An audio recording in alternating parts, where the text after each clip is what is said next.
This is Auto User Guide, where we help you understand your vehicle better. Today, we are covering all information related to major engine services for the Volkswagen Passat 2020 to 2022 models. Service intervals. Engine oil needs to be changed every 7,500 to 10,000 miles, which comes out to around 12,000 to 16,000 kilometers. If you drive in tough conditions or put a lot of load on your engine, sticking to the lower end of that range is the better call. Engine coolant has a much longer life. The first replacement comes at around 100,000 miles. After that, it needs to be swapped out every 50,000 miles going forward. It keeps your engine temperature in check, so keeping it fresh is something you don't want to skip. Brake fluid should be replaced every 2 years, or somewhere between 20,000 and 30,000 miles, whichever one comes first. Over time, it absorbs moisture, and that slowly reduces how well your brakes respond.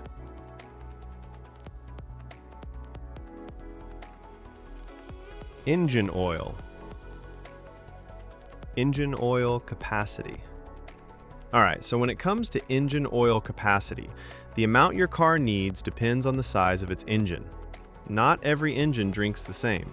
If your car runs a 2.0-liter TSI turbo engine, the total oil capacity, including the filter, is 6.0 US quarts, which comes out to about 5.7 liters. Recommended engine oil. Now let's talk about which engine oil you should be using. The recommendation is to go with a genuine engine oil, or any good quality commercial engine oil, if it matches the right type and viscosity for the temperature in your area. That last part matters more than people realize. The oil that works well in a cold climate isn't always the best choice for somewhere hot, so always check the viscosity chart and pick accordingly. On the topic of synthetic oil, you can use it. Synthetic motor oil is perfectly fine as long as two things check out. It carries the API certification seal, and it matches the viscosity grade your engine calls for. If both boxes are ticked, you're good to go. Change engine oil and oil filter. Before anything else, change your oil and filter based on the maintenance message that shows up on your driver information display. That message is your reminder. Don't ignore it. Here's how the full process goes. Step 1. Start the engine and let it run until it reaches its normal operating temperature. Once it's warmed up, turn it off. Warm oil drains out much more easily than cold oil. Step 2. Open the hood and take off the engine oil fill cap. This helps the oil drain smoothly by allowing air in. Step 3. Get under the car and locate the undercover. Remove the Phillips head screws and slotted head screws by turning them 90 degrees counterclockwise. Then pull the undercover off. Step 4. Find the drain bolt at the bottom of the engine. Remove it along with the washer and let the old oil drain completely into a container placed underneath. Step 5. Remove the oil filter and let any remaining oil inside it drain out as well. Set it aside for proper disposal. Step 6. Before putting on a new filter, check that the old filter gasket didn't stick to the engine's contact surface. This is a small but important check. A leftover gasket can cause an oil leak. Step 7. Clean the contact surface on the engine block, wiping away any dirt or dust. Then install a fresh oil filter. Step 8. Put a new washer on the drain bolt and reinstall it back into the engine. Step 9. Pour in the recommended engine oil. Make sure you're using the right type and the correct amount for your engine size. Step 10.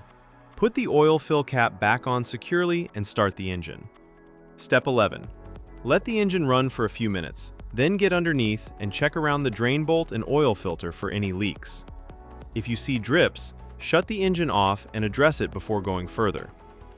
Step 12. Turn the engine off and wait for about 3 minutes. This gives the oil time to settle. Then pull out the dipstick and check that the oil level is right where it should be. Now we're moving on to coolant and fluid specifications. Keeping your coolant at the right level is just as important as your engine oil. It keeps your engine from overheating and running into serious problems. Engine coolant, radiator. Before you touch anything, make sure both the engine and the radiator are completely cool. Never open the radiator cap on a hot engine. The pressure inside can cause boiling coolant to spray out and burn you. Once everything is cool, place your hand on the radiator cap and turn it just 1/8 of a turn counterclockwise. This releases any built-up pressure inside the cooling system. Give it a moment to settle. Now push the cap down and continue turning it counterclockwise to fully remove it. Look inside and check the coolant level. It should be right up to the base of the filler neck. If it's sitting lower than that, go ahead and top it up with the correct coolant. Once the level is good, place the radiator cap back on and tighten it fully. Make sure it's secure before you close the hood. Engine coolant, reserve tank. Again, before checking anything, make sure the engine and radiator have cooled down completely. Now locate the reserve tank. It's a small, translucent container usually sitting near the radiator. Look at the side of the tank and check where the coolant level sits. If it's below the minimum mark, add the specified coolant slowly until it reaches the maximum mark. Don't go above it. Once the level is good, take a moment to inspect the cooling system for any leaks. Look around the hoses, the radiator, and the reserve tank itself. If you notice any drips or wet spots, that's something that needs attention before you drive the car. Now, let's talk about replacement of brake fluid. Checking your brake fluid is straightforward. On the side of the brake fluid reserve tank, you'll notice two markings, a minimum and a maximum line. Your fluid level should always be sitting somewhere between those two marks. If the level is at or near the minimum mark, you need to top it up. Don't let it drop below that line. Low brake fluid can affect how your brakes respond, and that's not something you want to find out about while you're driving. At the same time, don't overfill it past the maximum mark either. Just keep it in between and you're in good shape. One thing worth mentioning for those driving a manual transmission model, your brake fluid reserve tank also takes care of the clutch fluid. It's the same tank serving both systems. So, as long as you're keeping the brake fluid level between the minimum and maximum marks like we just discussed, you don't need to check the clutch fluid separately. It's already covered. Tire rotation schedule. Tire rotation is one of those maintenance steps that people often overlook, but it makes a real difference in how long your tires last. Generally, you should be rotating your tires every 5,000 to 10,000 kilometers. If your vehicle manufacturer recommends a different interval, go with that instead. Tires without rotation marks. The diagram on screen shows the rotation pattern for tires without rotation marks. These are also called non-directional tires. Because they don't have a fixed direction of rotation, you have more flexibility in how you rotate them. In this pattern, the front left tire moves straight back to the rear left position, and the front right tire moves straight back to the rear right position. Then, at the next rotation interval, the rear tires cross over, the rear left moves to the front right, and the rear right moves to the front left. This cross-rotation method spreads the wear more evenly across all four tires, which helps them last longer overall.